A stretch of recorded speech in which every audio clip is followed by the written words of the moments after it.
Broadcasting live from the True Crime Today studios to the world.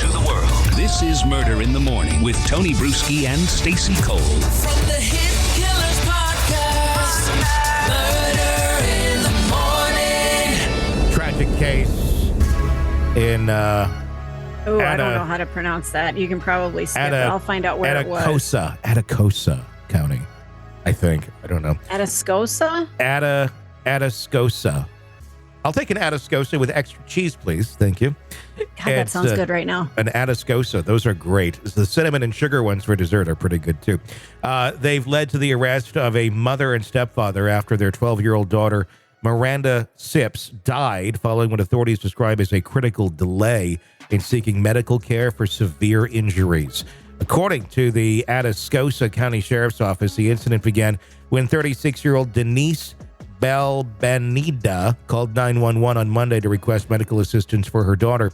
EMS met Balbaneda en route to the hospital and found Miranda alive but unconscious despite efforts to save her.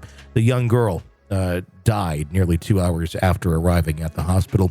Authorities have since revealed that Miranda's injuries were sustained on August 8th, 4 days before her mother sought medical help. During that time, Balbaneda and her husband, 40-year-old Gerald Gonzales, allegedly attempted to treat Miranda's severe condition with home remedies, including smoothies and vitamins. Because when all else fails, get out the blender and let's make a smoothie, instead of seeking medical help, professional care. At a news conference, Sheriff David Sword expressed his frustration and disbelief over the couple's actions. Basically, they thought they could nurse her back to health, Sword said. We did not think they wanted the attention that this would draw if the little girl was injured, which is strangely ironic, but that was their line of thinking. Sword added that the couple likely chose to drive Miranda away from their home while waiting for EMS to avoid having law enforcement respond to their residence. The sheriff's office has not yet detailed how Miranda sustained her injuries, and an autopsy report is still pending. However, the charges against Balbaneda and Gonzalez are severe. Both have been charged with injury to a child causing serious bodily injury by omission, a first-degree felony. Their bonds have been set at $200,000 each. The investigation also revealed that this was not the first time law enforcement had been called to the home. Sheriff Sword acknowledged that they had responded to previous incidents at the residence, although he did not specify the nature of those calls. Records obtained by local news outlet KSAT indicate that these calls, or 3 calls, were made to the home within the past year, including 2 related to marks on a child.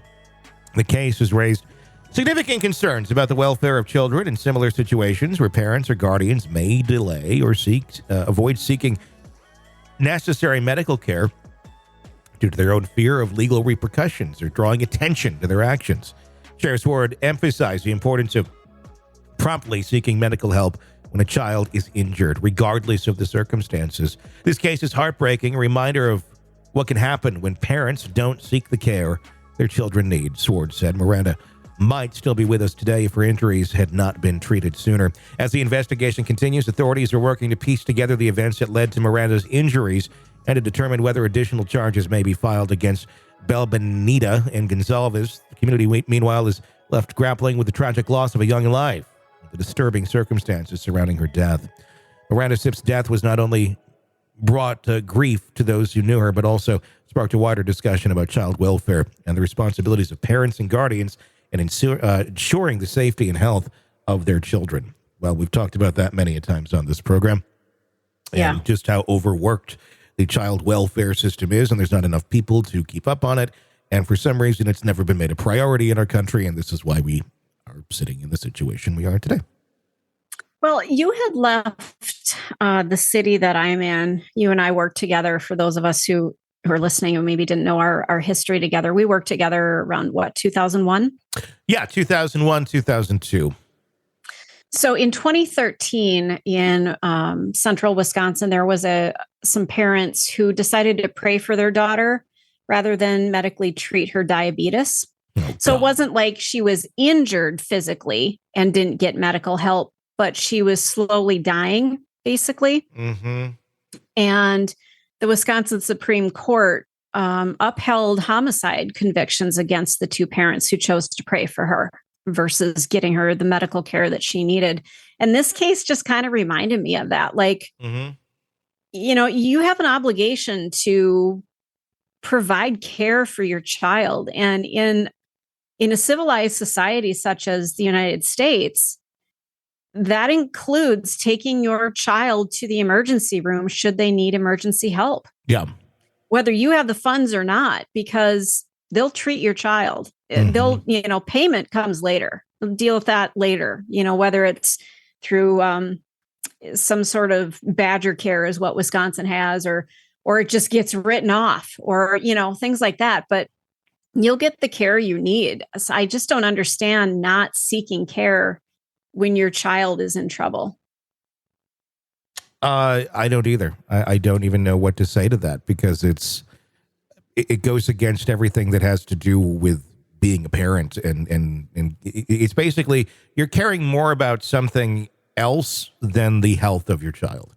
And if it's, well, that's my religion, it's like, well, that's kind of fucked up. You should re-examine that religion. If you believe that, whatever's going to be is what it's going to be, when, there's a living person here in front of you that relies on you to make good decisions, which you're clearly not. Well, I just, in this story, they weren't saying that it was religious, but it just popped into my head about parents who pray versus getting medical care. And I wasted a shit ton of money in college and majored in religion. And I don't recall in the Bible where it says that you cannot be, subjected to medicine, that even though Jesus really avoided taking medicine, whatever there was, he didn't prohibit others from doing so. At least that's my recollection. It's been a while since I cracked the book open, but I just I don't know, people are made in God's image, and we have doctors, we have people who are qualified. And if you want to believe in the great Lord, the Lord made them smart enough to be able to heal people. To me, that seems like a great thing, Why are you avoiding it? Isn't it wonderful that we can actually heal people with medicine that we created with our own brains? Yeah. That sounds wonderful to me. Wouldn't that be amazing if people use their brains? Yeah. Would that be wonderful? I would love that. Unfortunately, we don't live in a place where they do that. No, we much. don't. So you end up with this sort of shit going on. And unfortunately, people end up dying because we have a world where there's really no qualifications to be a parent, and you can create a human being and you can take it out of this world with your own ignorance pretty easily as well. Let's be honest. Nothing kills the thrill of a good murder mystery like a commercial for laundry detergent. It's like someone slapping a closed sign on your favorite dive bar. But you're not here for that, are you? You're here for the good stuff. So ditch the ads and upgrade to True Crime Today Premium Plus on Apple Podcasts. With True Crime Today Premium Plus, you get your crime straight. No chaser. Commercial free with extended interviews and early access. It's like getting the bartender's special when the bar's already closed. Search for True Crime Today Premium Plus on Apple Podcasts. Subscribe and drink it all in.